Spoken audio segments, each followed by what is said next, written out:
রাসূল সাল্লাল্লাহু আলাইহি ওয়াসাল্লাম বলছেন ফায়াফতাতিহুনা কুসতুনতুনিয়া, ওই যে একদল বিজয়ী হবে রোমানদের উপর, তাদের হাতে আল্লাহ কুসতুনতুনিয়া কনস্টান্টিনোপল বিজয় দান করবেন।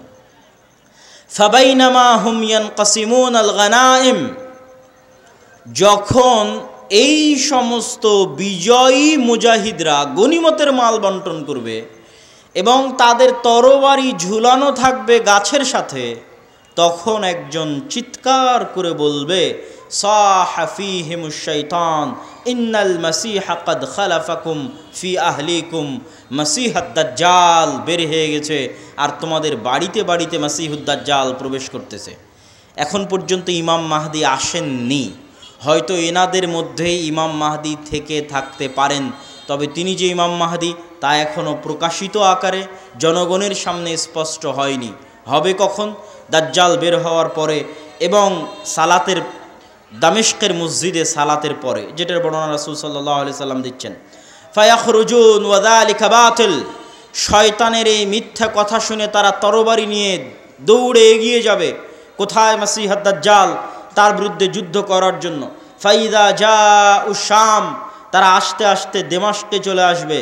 দেমাস্কের মসজিদে তারা কাতারবদ্ধ হয়ে সালাতের জন্য দাঁড়াবে। ইদা উকিমাতিস সালাত, যখন সালাতের ইকামত দেওয়া হবে, ফায়ানজিলু ঈসা ইবনু মারিয়াম, তখন আসমান থেকে ঈসা ইবনু মারিয়াম অবতীর্ণ হবেন।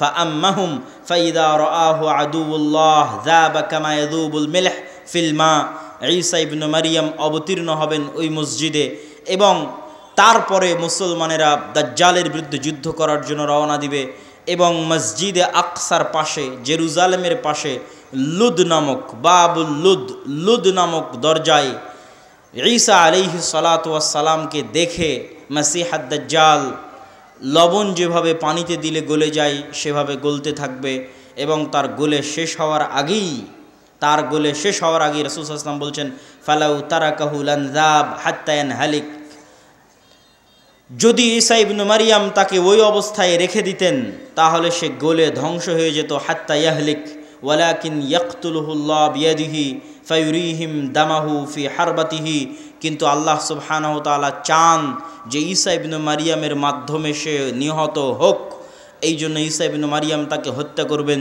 এবং দাজ্জালের রক্ত জনগণকে দেখাবেন। সম্মানিত উপস্থিতি, আরেকটি ব্যতিক্রমধর্মী হাদিস, সেই হাদিসটা বলে আমরা আমাদের সংক্ষিপ্ত ব্যাখ্যার দিকে এগিয়ে যাব ইনশাআল্লাহ। আবু হুরায়রা রাদিয়াল্লাহু তাআলা আনহু থেকে বর্ণিত, তিনি বলেন রাসূল সাল্লাল্লাহু আলাইহি ওয়াসাল্লাম বলছেন সামি'তুম বিমাদিনাতিন জানিবুম মিনহা ফিল বার ওয়া জানিবুম মিনহা ফিল বাহর, তোমরা একটি শহরের কথা শুনেছ যেই শহরের এক সাইডে সমুদ্র এবং আর এক সাইডে মাটি।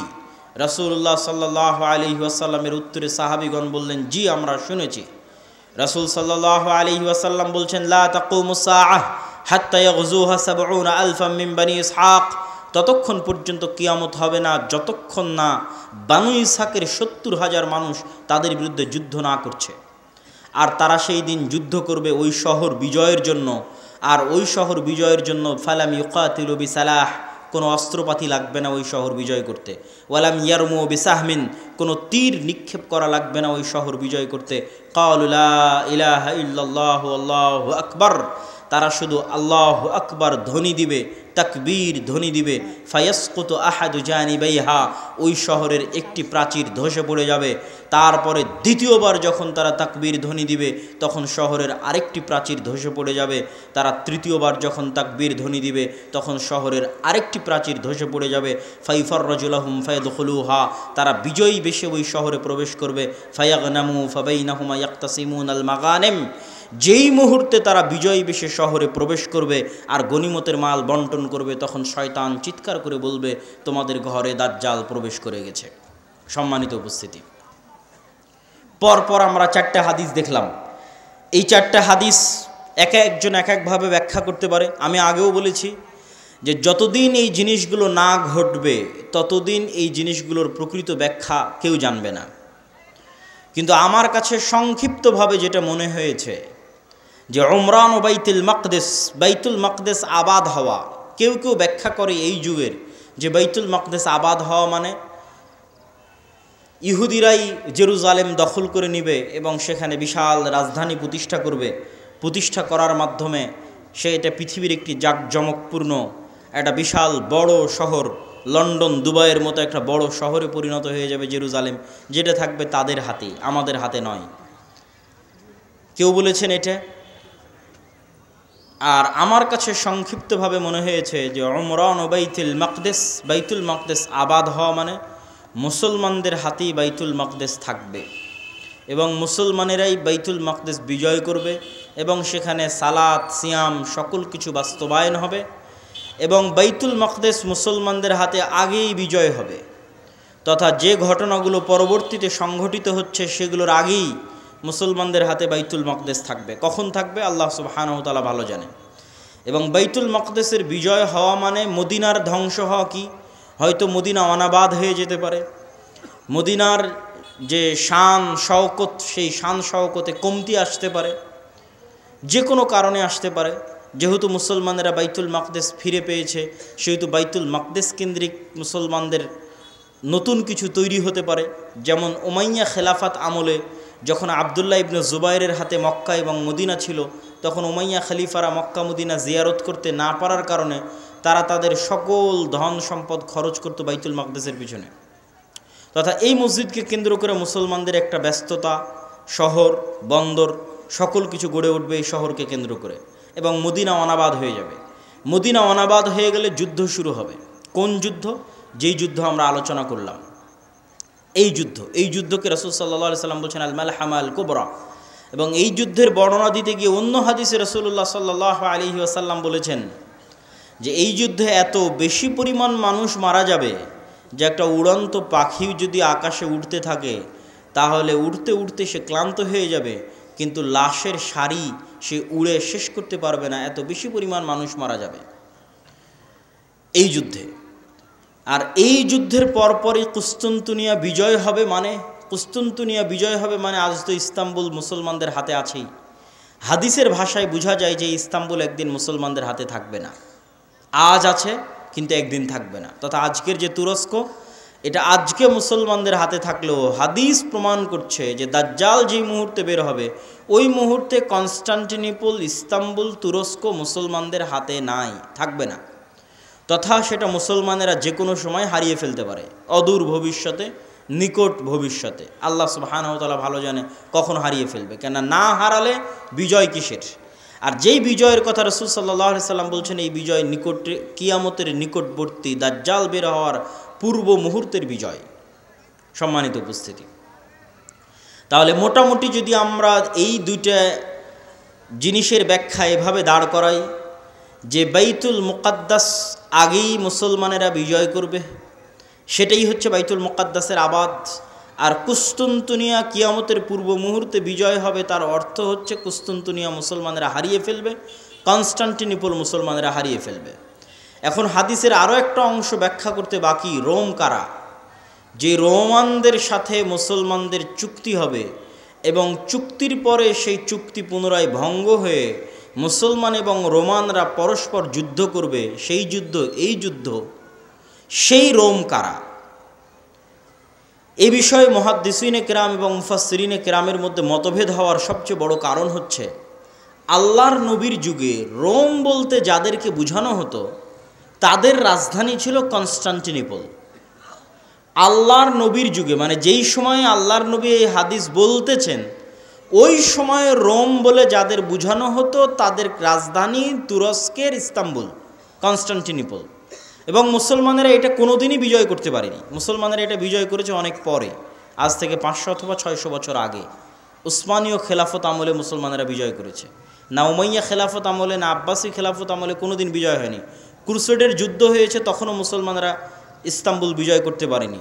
মঙ্গোলীয়রা মুসলমানদের বাগদাদে হত্যা করেছে, তখন মুসলমানরা ইস্তাম্বুল বিজয় করতে পারেনি। তারও পরে মুসলমানেরা ইস্তাম্বুল বিজয় করেছে 1400 খ্রিস্টাব্দের দিকে মুহাম্মদ আল ফাতেহ।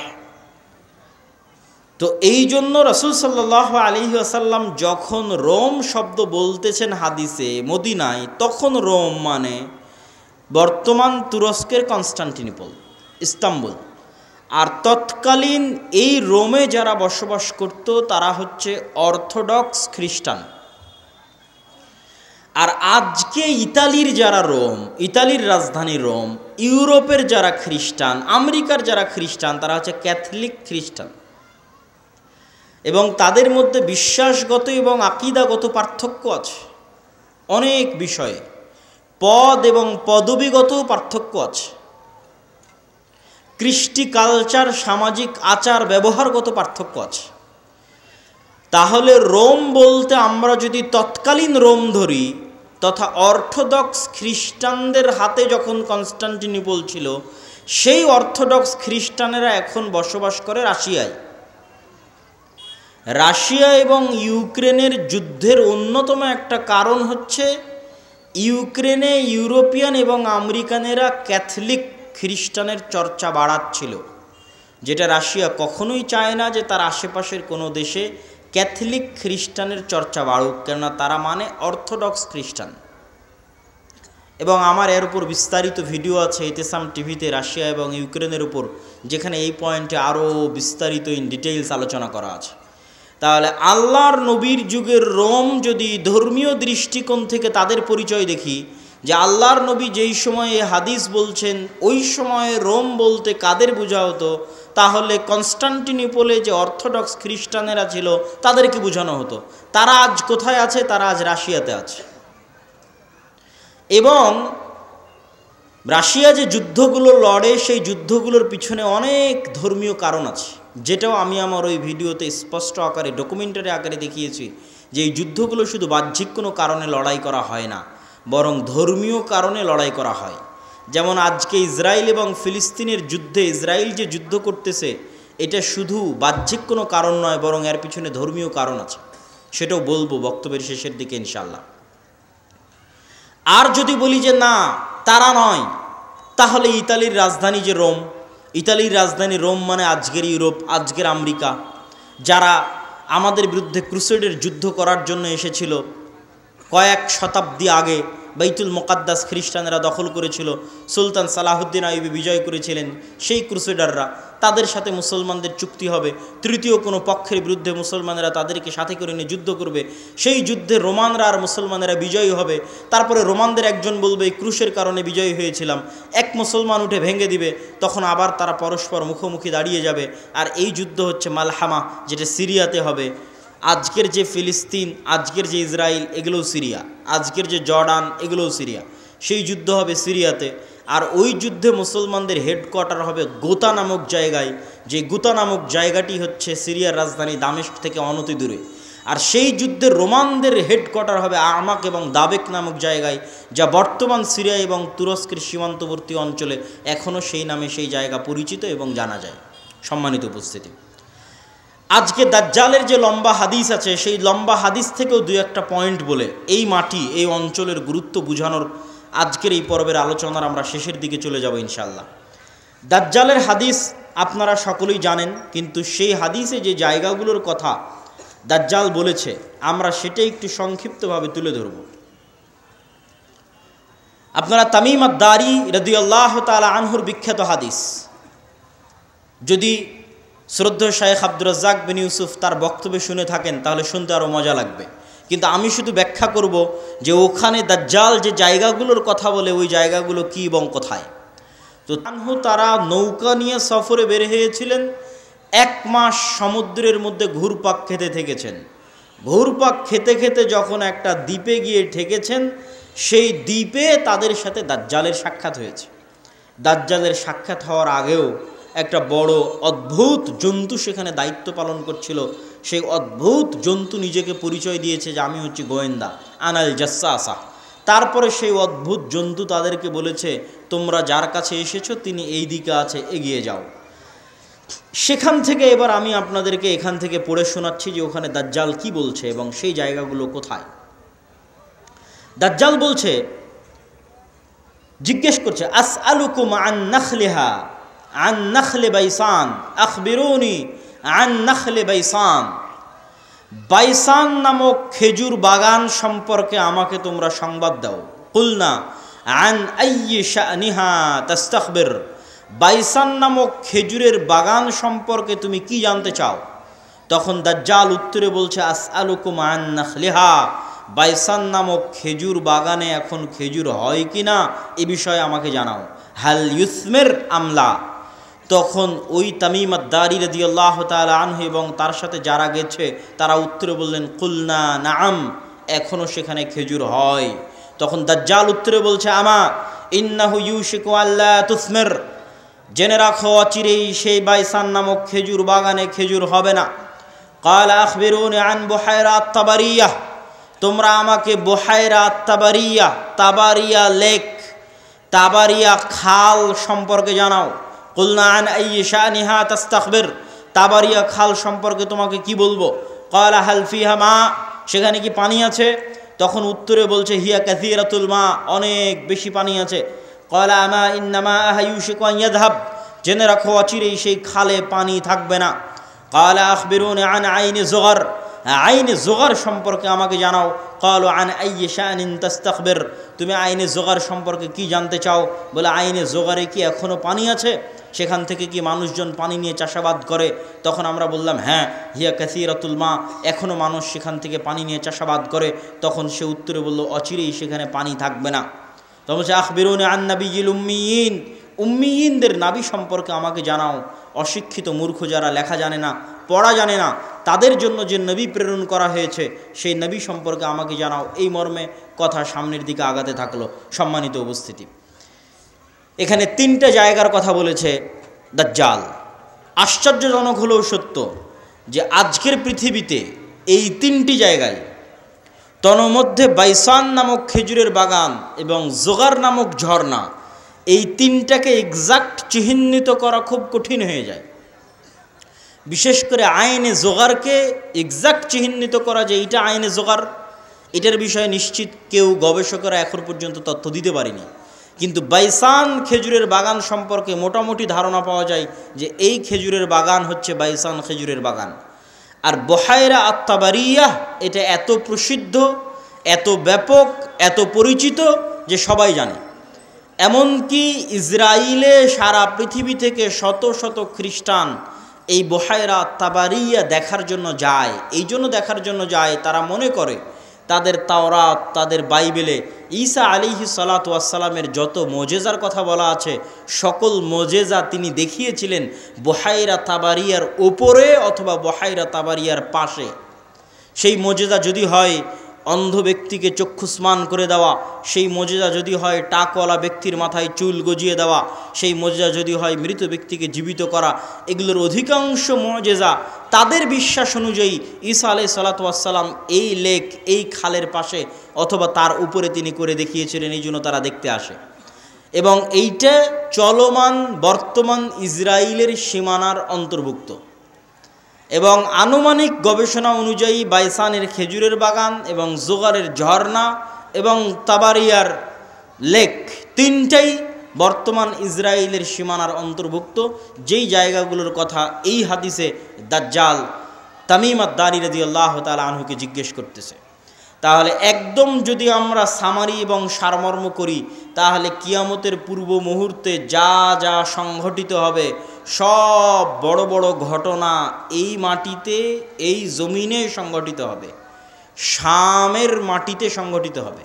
আল মসজিদুল আকসা, বাইতুল মুকাদ্দাস কেন্দ্রিক যে এরিয়া, যে জগৎ, যে দেশ, সেখানে সংঘটিত হবে। এবং আমি আমার অতীতের বক্তব্যগুলোতে বলেছি যে বাইতুল মুকাদ্দাসই একমাত্র কারণ পৃথিবীর, যেই কারণে পৃথিবীর 90% মানুষ যুদ্ধে জড়িয়ে যেতে পারে, যেই কারণে পৃথিবীর 90% মানুষ যুদ্ধে জড়িয়ে যেতে পারে, তার অন্যতম একটি কারণ হচ্ছে মসজিদ আকসা। কেননা পৃথিবীর তিনটা ধর্মের মানুষ এই মসজিদের দাবিদার। ইহুদিরা দাবিদার, খ্রিস্টানেরা দাবিদার, আমরা মুসলমানেরা দাবিদার। যেহেতু তিনটা ধর্মই আসমানি দিন, আসমান থেকে এসেছে, তিনটা ধর্মের গ্রন্থই আসমানি গ্রন্থ, ওই দুইটা গ্রন্থে বিকৃতি এসেছে, ওই দুইটা ধর্মে বিকৃতি এসেছে। ইসলামে বিকৃতি আসেনি, কোরআনে বিকৃতি আসেনি। কিন্তু যেহেতু একই জায়গা থেকে আগত, এই জন্য ঘটনা, আকিদা, বিশ্বাস, কাহিনী অনেক কিছুই সেম এবং কমন।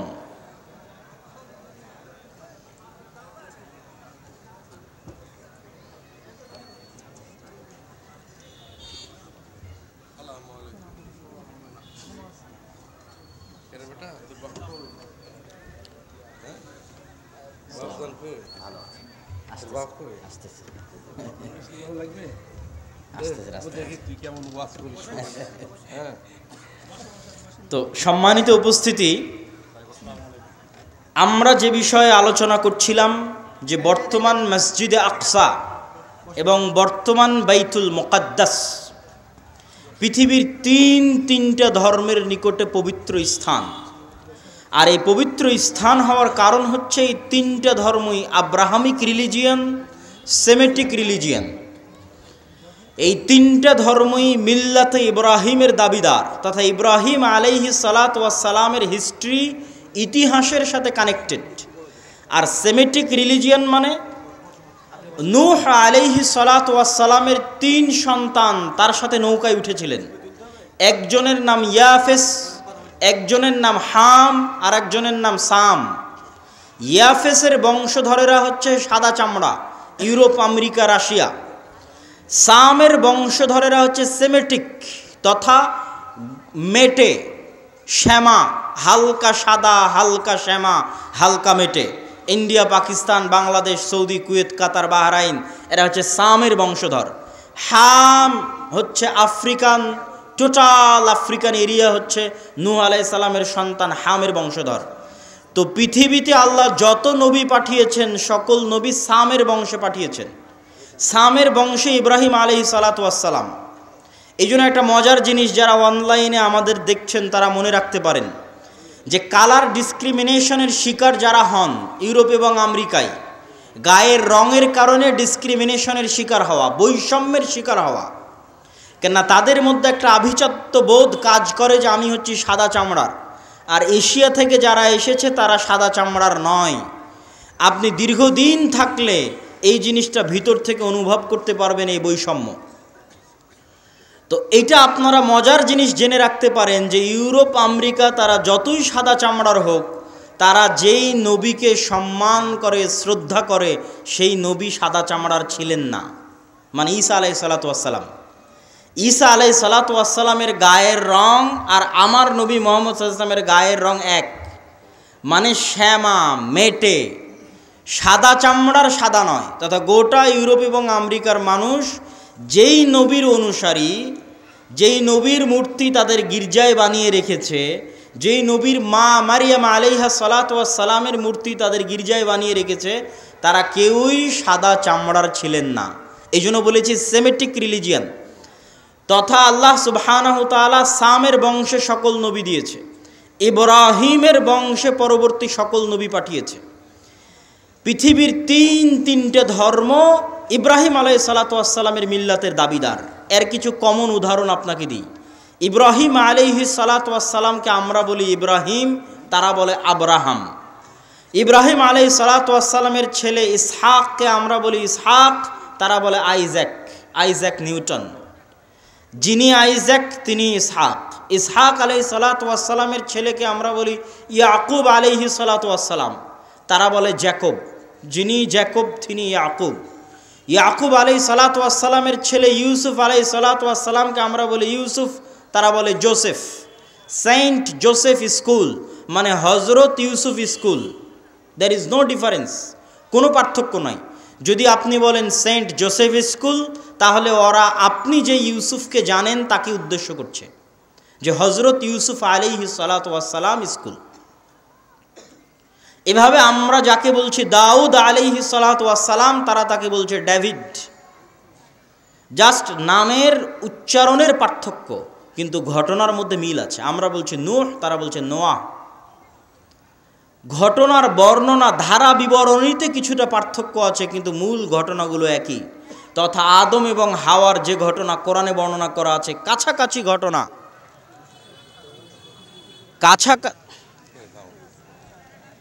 কেমন আছে?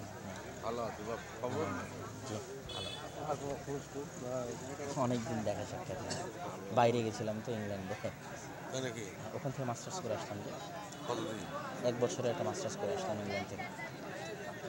জি, ইসলামিক ব্যাংকের উপর, ইসলামিক ব্যাংকিং সিস্টেমের উপর। এই তানজিল ভাই, আব্বুকে ডেকে নিয়ে আসেন। নিয়ে আসতেছেন? হ্যাঁ, আমি বলতেছি, বক্তব্য শেষের দিকে চলে যাচ্ছে, দেখেন। হ্যাঁ হ্যাঁ, বলবো ইনশাল্লাহ, আমি বুঝাবো, বক্তব্যের মধ্যে বলবো। ইসলামিক, আলহামদুলিল্লাহ, ইসলামিক ব্যাংকিং এবং ইসলামিক ফাইন্যান্সের উপর মাস্টার্স করে। আমার বুঝে তো মনে হয় না সেটা সব ভালো ইসলামী ব্যাংকে টাকা নিয়ে ধরতো দেখি হাট কেমন পড়া।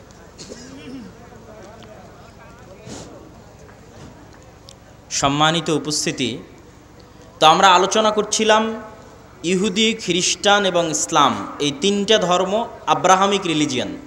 এই জন্য ঘটনার ধারা বিবরণীতে পার্থক্য হলেও মূল ঘটনা একই। তথা তাওরাত এবং ইঞ্জিলে আজও লেখা আছে যে মানুষ বানর থেকে তৈরি হয়নি, মানুষ আদম আলাইহিস সালাম থেকে তৈরি হয়েছে। আমরা বলছি আদম, তারাও ওভাবেই বলতেছে। আমরা বলছি হাওয়া, তারা বলছে ইভ। হাওয়া আলাইহিস সালাতু ওয়াস সালামের নামটা চেঞ্জ হয়ে গেছে, ঘটনা একই। আমরা যেমন আমাদের কোরআনে মহাপ্লাবনের ঘটনা আছে নূহ আলাইহিস সালাতু ওয়াস সালামের, কাছাকাছি ওই রকমই মহাপ্লাবনের ঘটনা আজও তাওরাত এবং ইঞ্জিলে আছে। ঘটনার ধারা বিবরণীতে পার্থক্য হতে পারে, কেন ওগুলো বিকৃত হয়ে গেছে। ঠিক তেমনি কুরবানির কথা, ইব্রাহিম আলাইহিস সালাম তার সন্তানকে কুরবানি করছেন, এই কথা তাওরাত জাবুর ইঞ্জিলেও আছে। কিন্তু তারা পরিবর্তন করে দিয়েছে যে ইব্রাহিম আলাইহিস সালাম ইসহাক আলাইহিস সালাতু ওয়াস সালামকে কুরবানি করছেন, আর কোরআন বলছে ইব্রাহিম আলাইহিস সালাতু ওয়াস সালাম ইসমাইলকে কুরবানি করছেন। তো যাক, আমরা সরাসরি বাইতুল মুকাদ্দাসের দিকে চলে আসি এবং আমার বক্তব্যের শেষের দিকে এগিয়ে যাওয়ার চেষ্টা করব। তো ইব্রাহিম আলাইহিস সালাতু ওয়াস সালামের 2 সন্তান ইসহাক এবং ইসমাইল, আজকের পুরো পৃথিবীর ইসরায়েল কেন্দ্রিক যে পলিটিক্স, ফিলিস্তিন কেন্দ্রিক যে পলিটিক্স, এটা যদি বুঝতে চান তাহলে আপনাকে এই জিনিসটা ক্লিয়ার কনসেপ্ট রাখতেই হবে যে আসলে কেন এই জিনিসগুলো ঘটতেছে। তো ইব্রাহিম আলাইহিস সালাতু ওয়াস সালামের 2 সন্তান ইসহাক এবং ইসমাইল। ইসহাক আলাইহিস সালাতু ওয়াস সালাম হচ্ছেন সারা আলাইহা সালাতু ওয়াস সালামের সন্তান, আর ইসমাইল হচ্ছে হাজেরা আলাইহা সালাতু ওয়াস সালামের সন্তান। ইব্রাহিম আলাইহিস সালাতু ওয়াস সালাম সারার সন্তান ইসহাককে নিয়ে থাকতেন জেরুজালেমে। ইব্রাহিম আলাইহিস সালাতু ওয়াস সালাম থাকতেন কোথায়? জেরুজালেমে। আল্লাহ কোরআনে বলছেন নাজ্জাইনাহু ওয়া লুতান ইলাল আরদিল্লাতি বারাকনা ফিহা লিল আলামিন।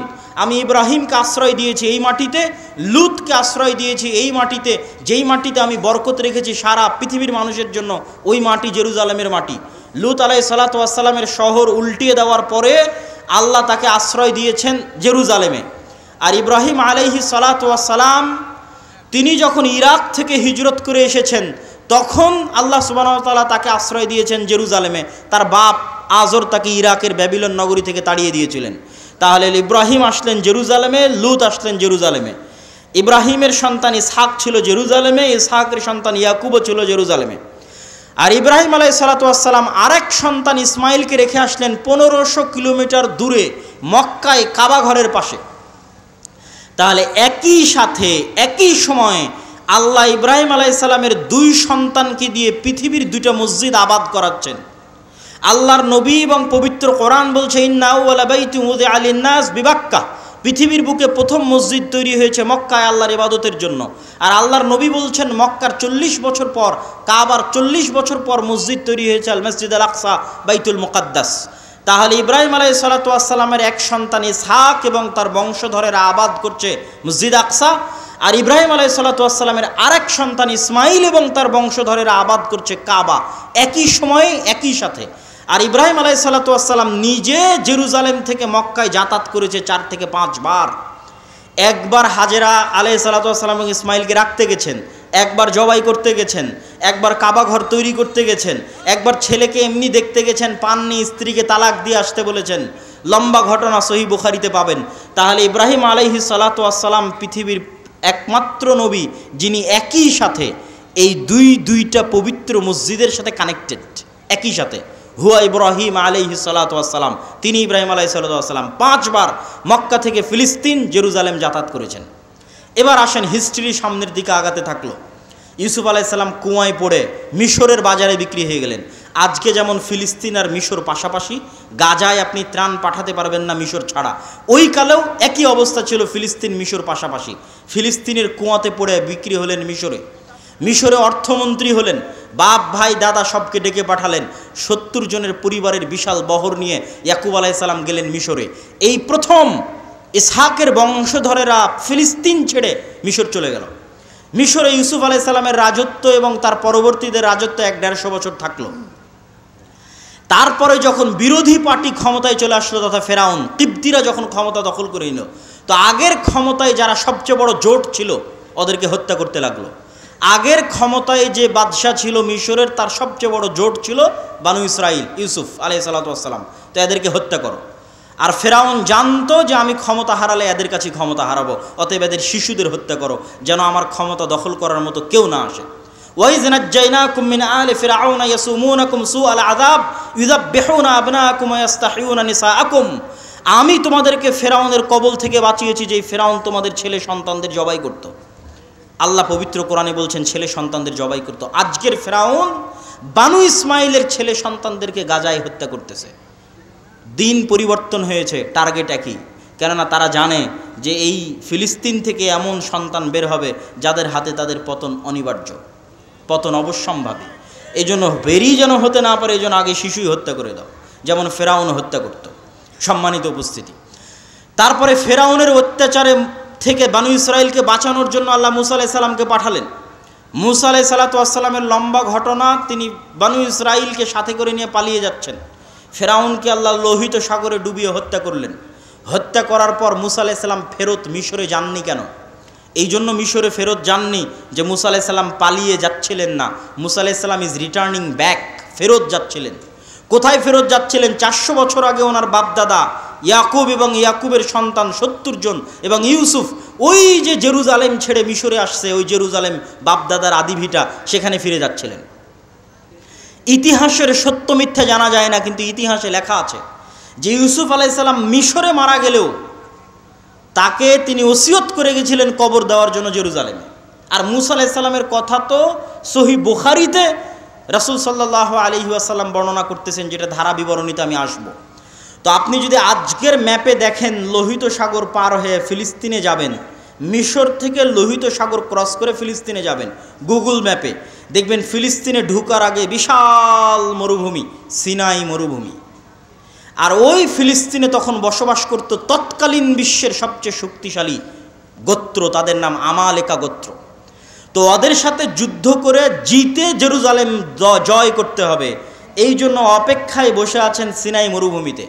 সিনাই মরুভূমি যেহেতু মরুভূমি, আর লোহিত সাগরের পানি যেহেতু লবণাক্ত, এই জন্য কোনো খাবার নাই, না মরুভূমিতে কোনো ফলমূল হয়, না মরুভূমিতে কোনো পানি আছে।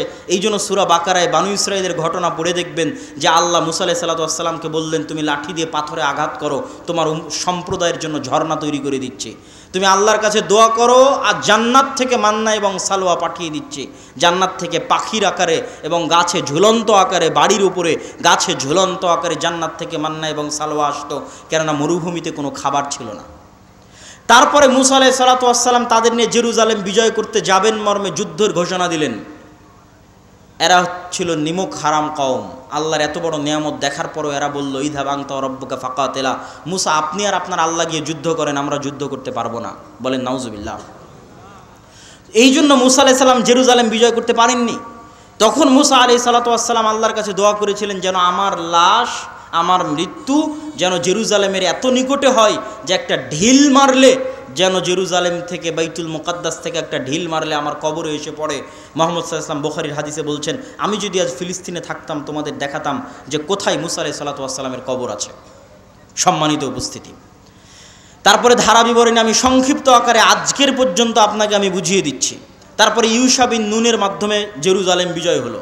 আমার আগের বক্তব্য শুনে দেখবেন আল্লাহ জেরুজালেম বিজয়ের দিন সূর্যকে থামিয়ে দিয়েছিলেন। সূর্যকে থামিয়ে দিয়ে ইউশা বিন নুন জেরুজালেম বিজয় করেছিলেন। তারপরে আস্তে আস্তে আস্তে আস্তে দাউদ এবং সুলাইমান আলাইহিস সালাতু ওয়াস সালাম আসলেন। দাউদ এবং সুলাইমান আলাইহিস সালাতু ওয়াস সালাম পৃথিবীর সবচেয়ে বড় রাজত্ব জেরুজালেমে কায়েম করলেন। সুলাইমান আলাইহিস সালাম দ্বিতীয়বার মসজিদ আকসা নির্মাণ করালেন জিনদেরকে দিয়ে। আর পৃথিবীর অত শক্তিশালী, অত বড় রাজত্ব পৃথিবীতে আগে আর কোনোদিন হয়নি, পরেও কোনোদিন হবে না, সেটা কায়েম হলো জেরুজালেমে। তারপরে দাউদ এবং সুলাইমানের পরে আস্তে আস্তে চলে আসলেন ঈসা আলাইহিস সালাতু ওয়াস সালাম। ঈসা আলাইহিস সালাতু ওয়াস সালামের মা মারিয়াম কোন মসজিদের খাদেম ছিলেন? মসজিদ আকসার খাদেম ছিলেন। ঈসা আলাইহিস সালাতু ওয়াস সালাম কোন শহরে জন্ম নিয়েছেন? এই জেরুজালেম, এই নগরীতে জন্ম নিয়েছেন। এই জন্যই তো আপনি খ্রিস্টানদের যদি বলেন তোমাদের গোটা দুনিয়া দিয়ে দিব, ইউরোপ আমেরিকা জেরুজালেম দিব না, তাহলে হবে না। কেননা এখানে তারা যাকে নবী বলে শ্রদ্ধা করছে তার স্মৃতি এই শহরে আছে। ঈসা আলাইহিস সালাতু ওয়াস সালামের স্মৃতি এই শহরে আছে। ঈসা আলাইহিস সালামের আম্মা মারিয়াম আলাইহা সালাতু ওয়াস সালামের স্মৃতি এই মসজিদে আছে। আর ইহুদিদের স্মৃতি আছে এই যে মুসা, দাউদ, সুলাইমান, তাদের লম্বা স্মৃতি বললাম। ইয়াহইয়া এবং জাকারিয়া আলাইহিমুস সালাতু ওয়াস সালাম এই শহরেই ছিলেন। ঈসা আলাইহিস সালাতু ওয়াস সালাম দিয়ে আল্লাহ বানু ইসরাইলের নবী দেওয়া বন্ধ করে দিলেন। ওই যে ইসহাক আলাইহিস সালাতু ওয়াস সালাম থেকে শুরু হয়ে গোটা দুনিয়ার হিস্ট্রি আপনাকে 5 মিনিটে বলে দিলাম। ঈসা আলাইহিস সালাতু ওয়াস সালামে এসে আল্লাহ বানু ইসরাইলের নবী পাঠানো স্টপ। ওই যে এবার 5000 বছর যাবত ইব্রাহিমের আর এক সন্তান, তার সন্তানেরা আবাদ করতেছে মক্কায় কাবা, 1000 বছর যাবত আবাদ করতেছে। আল্লাহ ওটাকে সেভ রেখেছিলেন। পৃথিবী আল্লাহ সুবহানাহু ওয়া তাআলা কীভাবে ফাংশন করবেন এটা তার পূর্ব পরিকল্পিত, পূর্ব প্ল্যান। সেই ফাংশন করার জন্য ইব্রাহিম আলাইহিস সালাতু ওয়াস সালামের এই সন্তানে মাত্র একজন নবী আল্লাহ সুবহানাহু ওয়া তাআলা পাঠিয়েছেন, তিনি হচ্ছেন আমাদের নবী মুহাম্মদ সাল্লাল্লাহু আলাইহি ওয়াসাল্লাম, যিনি মক্কায় আসলেন। মক্কায় এসে তিনি নবীর দাবি করলেন এবং হেরাক্লিয়াসের দরবারে আবু সুফিয়ানকে জিজ্ঞেস করা হলো যে মুহাম্মদ সাল্লাল্লাহু আলাইহি ওয়াসাল্লামের পূর্বে কি আর কেউ নবী দাবি করেছিল? আবু সুফিয়ান বলল, না, মুহাম্মাদের পূর্বে মক্কায় আর জীবনে কোনোদিন কেউ নবী দাবি করেনি। হেরাক্লিয়াস বলল, যদি বলতে যে তার পূর্বে কেউ নবী দাবি করেছিল তাহলে আমি বলতাম দেখা দেখি নবী দাবি করছে। যেহেতু পূর্বে কেউ নবী দাবি করেনি, অতএব ভাবতে হবে যে মুহাম্মদ সাল্লাল্লাহু আলাইহি ওয়াসাল্লাম কেন নবী দাবি করছেন। তুমি আমাকে বলো, ওই মক্কায় মুহাম্মদ সাল্লাল্লাহু আলাইহি ওয়াসাল্লামের পূর্বে কেউ কি রাজা বাদশাহ ছিল? আবু সুফিয়ান বলছে, না, কেউ তো রাজা বাদশাহ ছিল না। 1000 বছর যাবৎ আমরা জানি না যে এই বংশে, এই অঞ্চলে কোনোদিন রাজত্ব ছিল, বরং আজীবন এরা রোমান এবং পারস্য এম্পায়ারের অধীনে তাদের জীবন কাটেছে। ওখানে কোনোদিন রাজত্ব তৈরি হয়নি, মক্কা কেন্দ্রিক কোনো রাজত্ব তৈরি হয়নি। তখন বলছে, তাহলে তো অবশ্যই ভাবতে হয়, যদি তুমি বলতে এখানে কোনোদিন রাজা ছিল তাহলে আমি বলতাম যে বাপের দেখা দেখি, বাপদাদার সম্পত্তি, বাপদাদার রাজত্ব ফিরে পাওয়ার জন্য এখন নিজে নবুয়তের দাবি করছে। যেহেতু মক্কা কেন্দ্রিক কোনোদিন রাজত্ব তৈরি হয়নি, মক্কায় কোনোদিন কেউ নবী দাবি করেনি, আবার তোমরা বলছো যে ওখানে ইব্রাহিমের সুন্নাত পাওয়া যায়, মানে হেরাক্লিয়াস স্বপ্নে দেখেছিল আরবদের মধ্যে যারা খাতনা করে। হেরাক্লিয়াস সব পাদ্রীদের ডেকে বলছে, কারা খাতনা করে? পাদ্রীরা বলল, শুধু ইহুদিরা খাতনা করে। বললাম, না, আমি স্বপ্নে দেখেছি আরবদের মধ্যে কারা খাতনা করে। আরবদের মধ্যে কেউ খাতনা করে আমি তো জানি না। তখন আবু সুফিয়ানকে ডেকে নিয়ে এসে জানা গেল মক্কার কোরাইশরা যুগ যুগ ধরে খাতনা করে আসতেছে। কেন? মক্কার কোরাইশদের আদি পিতা তো ইসমাইল আলাইহিস সালাতু ওয়াস সালাম, যিনি ইব্রাহিমের সন্তান। এটা ইব্রাহিমের সুন্নাত, মিল্লাতে ইব্রাহিমের সুন্নাত। সম্মানিত উপস্থিতি, এই জায়গায় হলো সুপারিয়রিটিতে ধাক্কা। ইহুদি এবং বানু ইসরাইলের যে সুপারিয়রিটির থিওরি, পৃথিবীর মাত্র 2টা জাতি এত ভয়ঙ্কর সুপারিয়রিটিতে বিশ্বাস করে যা পৃথিবীর আর কোনো জাতি বিশ্বাস করে না, একটা ব্রাহ্মণ আর একটা ইহুদি। হিন্দুদের মধ্যে যে 4টা গ্রুপ আছে তার মধ্যে একটা হচ্ছে ব্রাহ্মণ। তারা বিশ্বাস করে যে তারা হচ্ছে খোদার মাথা থেকে, তাদের প্রভুর মাথা থেকে সৃষ্টি হয়েছে, এই জন্য তাদের সম্মান মর্যাদা সবার উপরে, বাকি সব তাদের গোলাম। শূদ্র বৈশ্য ক্ষত্র যা আছে সব তাদের গোলাম। আর এরা বিশ্বাস করে যারা আল্লাহর সন্তান, বলেন নাউজুবিল্লাহ, এরা বিশ্বাস করে আর আল্লাহর সন্তান। এবং এদের সবচেয়ে বড় গর্ব হচ্ছে যে ইব্রাহিমের সন্তান, ইসহাকের বংশধর। যদিও আজকের আধুনিক বিশ্বে কোনো প্রমাণ নাই যে চলমান ইসরায়েলে যারা বসবাস করছে এরা ইব্রাহিম আলাইহিস সালাতু ওয়াস সালামের ব্লাডলি কানেক্টেড। কী জন্য প্রমাণ নাই? আমার আগের আলোচনা থেকেই দলিল পেয়ে যাবেন। আগের আলোচনায় বলেছি ইব্রাহিম আলাইহিস সালাতু ওয়াস সালাম নূহের সন্তান সামের বংশধর, না নূহের সন্তান হামের বংশধর, না নূহের সন্তান ইয়াফিসের বংশধর? কি বক্তব্য শুনলেন? কার বংশধর? সামের বংশধর। আর সেমিটিকদের গায়ের কালার কীরকম হয়? সেমিটিকদের গায়ের কালার হচ্ছে মেটে, শ্যামা, সাদা চামড়া তো ইয়াফিস। তাহলে ইউরোপ এবং আমেরিকার গায়ের চামড়া, গায়ের কালার নিয়ে এসে ফিলিস্তিনে বসে দাবি করবা যে তুমি ইসহাক আলাইহিস সালাতু ওয়াস সালামের বংশধর, ইয়াকুব আলাইহিস সালাতু ওয়াস সালামের বংশধর, দিস ইজ ইম্পসিবল। এটা হতেই পারে না, অসম্ভব। অন্তত গায়ের চামড়ায় তো মিলতে হবে, গায়ের রঙে তো মিলতে হবে। এই জন্য কোনো ঐতিহাসিক ডকুমেন্ট নাই যে তারা তার সন্তান, কিন্তু দাবি করে। তো ওই দাবির ভিত্তিতে আমরা আলোচনা করতেছি যে তাদের যে সুপারিয়রিটি থিওরি, যে আমরা আল্লাহর সন্তান এবং আমরা ইব্রাহিম আলাইহিসসালামের অমুক সন্তানের পরবর্তী বংশধর, এই জন্য আমাদের জন্য দয়া, আমাদের জন্য রহমত, আর বাকি পৃথিবীর সব গোলাম। সবকে যদি আমরা মেরে হত্যা করি তবুও কোনো পাপ হবে না। ভাই এটা বিশ্বাস করে, আল্লাহর কসম করে বলছে এটা বিশ্বাস করে, না হলে এত নিষ্ঠুর হওয়া মানুষের জন্য সম্ভব নয়। আপনি যখন বিশ্বাস করবেন যে এই সমস্ত মানুষকে হত্যা করলে আমার গুনাহ হবে না, তখনই আপনি এত নিষ্ঠুর হতে পারবেন। যে গত 10 দিনে আপনি 9-10,000 মানুষকে হত্যা করছেন, কিন্তু আপনার অন্তর কাঁপে না। কেন কাঁপে না? আপনি তো বিশ্বাসই করেন না যে গুনাহ হবে। ওই যে সুপারিয়রিটি থিওরি, সারা পৃথিবীর সব মানুষকে যদি হত্যা করে দেওয়া হয় তবুও তাদের দৃষ্টিতে তারা গুনাহগার হবে না, কেন তারা হচ্ছে আল্লাহর সন্তান আর বাকি সব হচ্ছে গোলাম। এই হচ্ছে তাদের বিশ্বাস। এই সুপারিয়রিটি থিওরিতে সবচেয়ে বড় ধাক্কা দিয়েছে মুহাম্মদ সাল্লাল্লাহু আলাইহি ওয়াসাল্লাম। কেন? মুহাম্মদ সাল্লাল্লাহু আলাইহি ওয়াসাল্লামও বললেন আমি ইব্রাহিমের বংশধর। কথা কি আমার বুঝতে পারছেন? মুহাম্মদ সাল্লাল্লাহু আলাইহি ওয়াসাল্লাম ইব্রাহিমের সন্তান ইসমাইলের বংশধর, বানু ইসমাইল। আর তারাও জানতো যে আরবে শেষ নবী আসবে। এই জন্য ঈসা আলাইহিস সালামের মৃত্যুর পরে অনেক ইহুদি মদিনায় চলে গেছিল। বানু কুরাইজা, বানু কায়নুকা, বানু নাজির সবগুলো চলে গেছিল মদিনায়। তারা অপেক্ষা করছিল তাদের মধ্যে শেষ নবী আসবে, আরবে আসবে, তাদের বংশে আসবে। কিন্তু যখন দেখলো না তাদের বংশে আসলো না, মুহাম্মদ সাল্লাল্লাহু আলাইহি ওয়াসাল্লাম বানু ইসমাইলের বংশে শেষ নবী দাবি করলো, তাহলে মুহাম্মদ সাল্লাল্লাহু আলাইহি ওয়াসাল্লাম দুই দিক থেকে তাদের সুপারিয়রিটিতে আঘাত করলেন। এক, তুমি রক্তে যতই দাবি করো তুমি ইব্রাহিমের বংশধর, তো আমি মুহাম্মদও দাবি করছি আমি ইব্রাহিমের বংশধর, আমি ইসমাইলের বংশধর। অতএব রক্তে আমার উপর তোমার কোনো প্রাধান্য আর থাকলো না, শেষ। আমার উপর তোমার প্রাধান্য রক্তে থাকলো না, এই জিনিসটা তারা বুঝে গেল। এবং তারা এটাও বুঝে গেল যে মুহাম্মদ সাল্লাল্লাহু আলাইহি ওয়াসাল্লামের কওমের জন্য আল্লাহর পক্ষ থেকে তাদের কিতাবে বর্ণিত যত ওয়াদা, যত রহমত, যত বরকত, সব রহমত সব বরকত এবার মুহাম্মদ সাল্লাল্লাহু আলাইহি ওয়াসাল্লাম এবং তার উম্মতের জন্য আসবে। এই জন্য তাদের পৃথিবীতে সবচেয়ে বড় শত্রু হচ্ছে ইসলাম এবং মুসলমানেরা, দুইটা কারণে। অন্যদেরকে তো ওরা বিশ্বাসই করে না যারা ইব্রাহিমের বংশধর। অন্তত তাদের কিতাবে তো ইব্রাহিমের আরেক সন্তান ইসমাইলের নাম লেখা আছে, যে ইব্রাহিমের আরেক সন্তান ইসমাইল, এবং তারা এটা বিশ্বাস করে যে আরবরা হচ্ছে ইসমাইলের বংশধর। এই জন্য এটা হলো তাদের সবচেয়ে বড় ভয়ের কারণ, যে তাদের সুপারিয়রিটি থিওরিতে আঘাত করেছে ইসলাম এবং মুসলমানেরা। সম্মানিত উপস্থিতি, আজকের এই জেরুজালেমে যে ভয়াবহ অবস্থা তৈরি হয়েছে, এই ভয়াবহ অবস্থার পিছনে কারণ কি? আগের যুগের অনেক ইতিহাস আমি অন্য বক্তব্যে আলোচনা করেছি। আজকের এই ভয়াবহ অবস্থা তৈরি হওয়ার পিছনে কারণ আমার ছোট্ট গবেষণায় ঔপনিবেশিক শাসনামল, কলোনিয়াল সিস্টেম, আরবিতে বলে ইস্তেমার। আমরা যারা আজকে এই দেশে বসবাস করছি, যারা আপনারা সামনে বসে আছেন, 1935-1937 সালের আগে আপনাদের বাপদাদারা জমির মালিকই ছিল না।